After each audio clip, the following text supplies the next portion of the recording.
ಕೇವಲ ಒಂದು ಸ್ಟೇಟ್ಮೆಂಟ್ ವಿಚಾರ ಅಲ್ಲ, ಇಲ್ಲಿ ದೊಡ್ಡದು ಅಂತ ಯಾಕೆ ಅನಿಸ್ತಿದೆ ಗೊತ್ತಾ? Credit war. ಯಾವ ವಿಚಾರದಲ್ಲಿ? ನಾನು ಕಾರ್ಯಕ್ರಮದ ಪ್ರಾರಂಭದಲ್ಲೇ ಹೇಳಿದೆ, ಇಡೀ ಜಗತ್ತಿನಲ್ಲಿರ್ತಕ್ಕಂಥ ಹಿಂದೂ ಸಮುದಾಯದವರನ್ನ ಏಕೀಕರಣಗೊಳಿಸುವ ಶಕ್ತಿ ಇರುವ ರಾಮನ ವಿಚಾರದಲ್ಲೂ ಕೂಡ ಕ್ರೆಡಿಟ್ ವಾರ್. ಡಿ.ಕೆ. ಶಿವಕುಮಾರ್ ಅವರು ಹೇಳ್ತಾರೆ, ಅಲ್ಲಿರೋ ಅಕ್ಕಿ ನಮ್ಮ ಸರ್ಕಾರ ಕೊಟ್ಟಿರುವಂತ ಅನ್ನಭಾಗ್ಯ ಅಕ್ಕಿ. ಕ್ರೆಡಿಟ್ ವಾರ್ ಇದು ದೊಡ್ಡ ವಿಚಾರ ರಘುವರೆ. Credit war. ಯಾವ ಪಕ್ಷದವರು ಅಲ್ಲಿರೋದು ಬಿಜೆಪಿ ರಾಮ ಅಂತಾರೆ. ಒಂದ್ ನಿಮಿಷ, ಯಾವ ಪಕ್ಷದವರು ಅಲ್ಲಿ ಅಯೋಧ್ಯದಲ್ಲಿರೋದು ಬಿಜೆಪಿ ರಾಮ, ಮಹೇಶ್ ಬಿಜೆಪಿ ರಾಮ, ಅಯೋಧ್ಯದಲ್ಲಿರೋದು ಬಿಜೆಪಿ ರಾಮ ಅಂತ ಪಕ್ಷ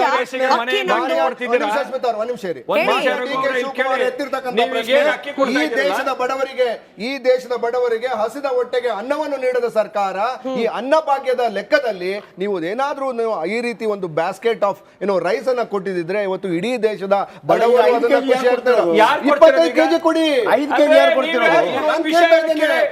ಶ್ರೀರಾಮನ ಹೆಸರಿನಲ್ಲೇ ಕೊಡಿ. ಒಂದ್ ನಿಮಿಷ. ಈಗ ನನ್ನ ಪ್ರಶ್ನೆ ಈಗ ದೇವರುಗಳನ್ನ ಧರ್ಮವನ್ನ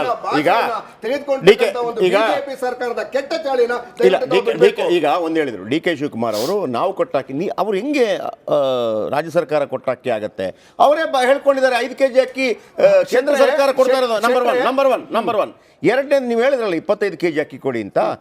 ಲೋಕಸಭಾ ಚುನಾವಣೆ ಬರ್ತಾ ಇದೆ, ಕಾಂಗ್ರೆಸ್ ಮ್ಯಾನಿಫೆಸ್ಟೋದಲ್ಲಿ ಹಾಕಿ ನೋಡೋಣ 25 kg ಅಕ್ಕಿ ಪ್ರತಿಯೊಂದು ಮನೆಗಳಿಗೆ ಕೊಡ್ತೀವಿ ಅಂತ ಹೇಳಿ ನೋಡೋಣ. ನೀವು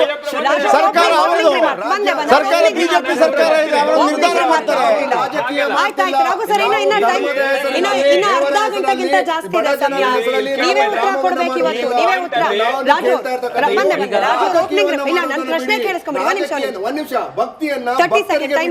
ಭಕ್ತಿಯನ್ನ ಭಕ್ತರಿಗೆ ಬಿಡಿ, ಅದನ್ನ ಬಿಟ್ಟು ಭಕ್ತರ ವಿಚಾರದಲ್ಲಿ ನೀವೇನೋ ಒಂದು ಪಕ್ಷವನ್ನು ಯಾಕೆ ತರ್ತಾ ಇದ್ದೀರಿ?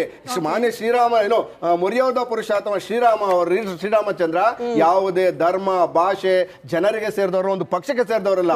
ಇಡೀ ಪ್ರಪಂಚದ ಶ್ರೀರಾಮ ಭಕ್ತರು ಯಾರಿದ್ದಾರೆ?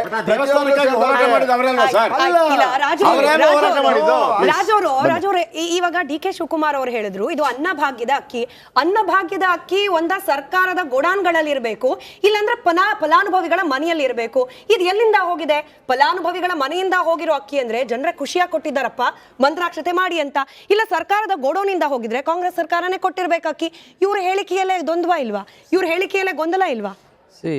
ಕಾಂಗ್ರೆಸ್ನ ಪರಿಸ್ಥಿತಿಲಿ ಹೆಂಗಾಗಿದೆ ಅಂದರೆ, ಈಗ ಇವ್ರು ಹೇಳ್ತಾರೆ ರಾಮ ಎಲ್ಲರ ಸ್ವತ್ತು, ಹಿಂದೂಗಳ ಸ್ವತ್ತು.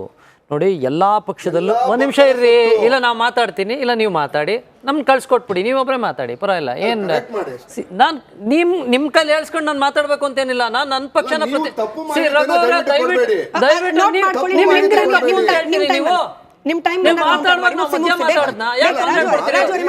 ನಿಮ್ ಸರ್ಕಾರ ಇದೆ ಅಂತ ಎಲ್ಲಾರ ಮೇಲೆ ಏರೋ ಪ್ರಯತ್ನ ಮಾಡಬೇಡಿ. ನಿಮ್ ಇಷ್ಟ ಬಂದಂಗೆ ನಿಮ್ ಸಮಯ ಸಿಕ್ಕ ಮಾತಾಡಿ. ನಿಮ್ ಕೈಲಿ ಹೇಳ್ಸ್ಕೊಳ್ಳೋ ಅವಶ್ಯಕತೆ ನನಗಿಲ್ಲ. ನಿಮ್ಮ ಡಿ.ಕೆ. ಶಿವಕುಮಾರ್ ಹೇಳಿ, ಅನ್ನಭಾಗ್ಯದ ಅಕ್ಕಿನ ಯಾರಿಗೆ ತಲುಪಿಸ್ಬೇಕು ಅವ್ರಿಗೆ ತಲುಪಿಸಿ ಅಂತ. ಶ್ರೀರಾಮನ ಅಕ್ಷತೆ ಕೊಡ್ತಾ ಇದಾರೆ ಅಂತ ನಾಚಿಕೆ ಅನ್ಸಲ್ಲೇನ್ರಿ ನಿಮ್ಗೆ? ಎಷ್ಟು ಕೊಡ್ತೀರಿ ಅಂದ್ರೆ ಅಕ್ಷತೆ ಅಂದ್ರೆ? ನಾನು ಒಂದು ನಿಮಿಷ ಸರಿಯಾಗಿ ಮಾತಾಡೋ ಮಾತನ್ನ ಕೇಂದ್ರ ಸರ್ಕಾರ ಅಂತ ಹೇಳಿದ್ದಾರೆ.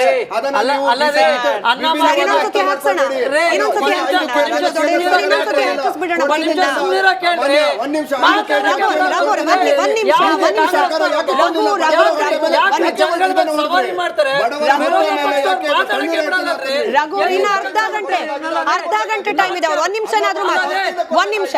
ಪೂರ್ತಿ ಕೇಳಿಸ್ಕೊಡ್ರಿ. ಒಂದ್ ನಿಮಿಷ ಪೂರ್ತಿ ಕೇಳಿಸ್ಕೊಳ್ಳಿ, ಆಮೇಲೆ ನೀವು ಕೌಂಟರ್ ಕೊಡಿ. ಮಾತಾಡ್ಲೇಬಾರ್ದು. ಈಗ ವಿಷಯಕ್ಕೆ ಬನ್ನಿ ರಾಜು ಅವರೇ, ವಿಷಯಕ್ಕೆ ಬನ್ನಿ. ಅನ್ನಭಾಗ್ಯ ಅಕ್ಕಿನ ಇವರು ಘೋಷಣೆ ಮಾಡ್ತಾರೆ. ಕೇಂದ್ರ ಸರ್ಕಾರ ಆಸ್ ಇಟ್ ಈಸ್ ಅನ್ನಭಾಗ್ಯ ಕೇಂದ್ರ ಸರ್ಕಾರದ ಘೋಷಣೆ ಪ್ರಕಾರ ಅವ್ರು 5 kg ಕೊಡ್ತಾ ಇದ್ದಾರೆ.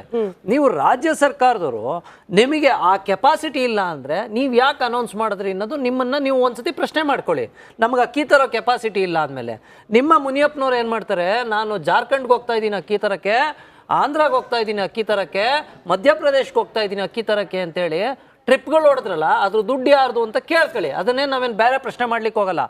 ಅನ್ನಭಾಗ್ಯದ ಅಕ್ಕಿನ ಇವತ್ತು ಅಕ್ಷತೆ ಆಗಿ ಕೊಡ್ತಾ ಇದ್ದೀರಾ ಅಂದರೆ, ಒಂದು ಅಕ್ಷತೆ ಒಂದು ಇಡೀ ಕಾರ್ಯಕ್ರಮದಲ್ಲಿ ಅಕ್ಷತೆ ಮಾಡಲಿಕ್ಕೆ ನಿಮ್ಗೆ ಎಷ್ಟು ಕೆಜಿ ಬೇಕಾಗ್ಬೋದು? ಇಡೀ 100 ಕೋಟಿ ಜನಸಂಖ್ಯೆ 100 ಕೋಟಿ ಮನೆಗಳಿಗೆ ತಲುಪಿಸಿದ್ರು ಕೂಡ ನಿಮಗೆ ಮ್ಯಾಕ್ಸಿಮಮ್ ಅಂದ್ರೆ 25ರಿಂದ 30 ಟನ್ ಆಗ್ಬೋದು. ನೀವು ಅದ್ರ ಮೇಲೂ ನೀವು ನಿಮ್ಮ ದರ್ಪನ ತೋರಿಸ್ತೀರಾ ಅಂದ್ರೆ ಯಾವ ಮಟ್ಟಕ್ಕೆ ನೀವು ರಾಜಕೀಯನ ಬೆರೆಸ್ಲಿಕ್ಕೆ ಹೊರಟಿದ್ದೀರಾ ನೋಡ್ರಿ. ಒಂದು ದೇವಸ್ಥಾನದ ಕಾರ್ಯಕ್ರಮ ಮಾಡ್ತಾ ಇದೀವಿ, ನೀವೇ ನಿಮ್ಮ ಮನೆಯಿಂದ ಒಂದು 100 ಟನ್ ಕೊಟ್ಬಿಡಿ, ಕಳ್ಕೊಳ್ಳೋದೇನು 1000 ಕೋಟಿ ಮಾಡಿ ಇಟ್ಟಿದ್ದೀರಿ ಹಣನ.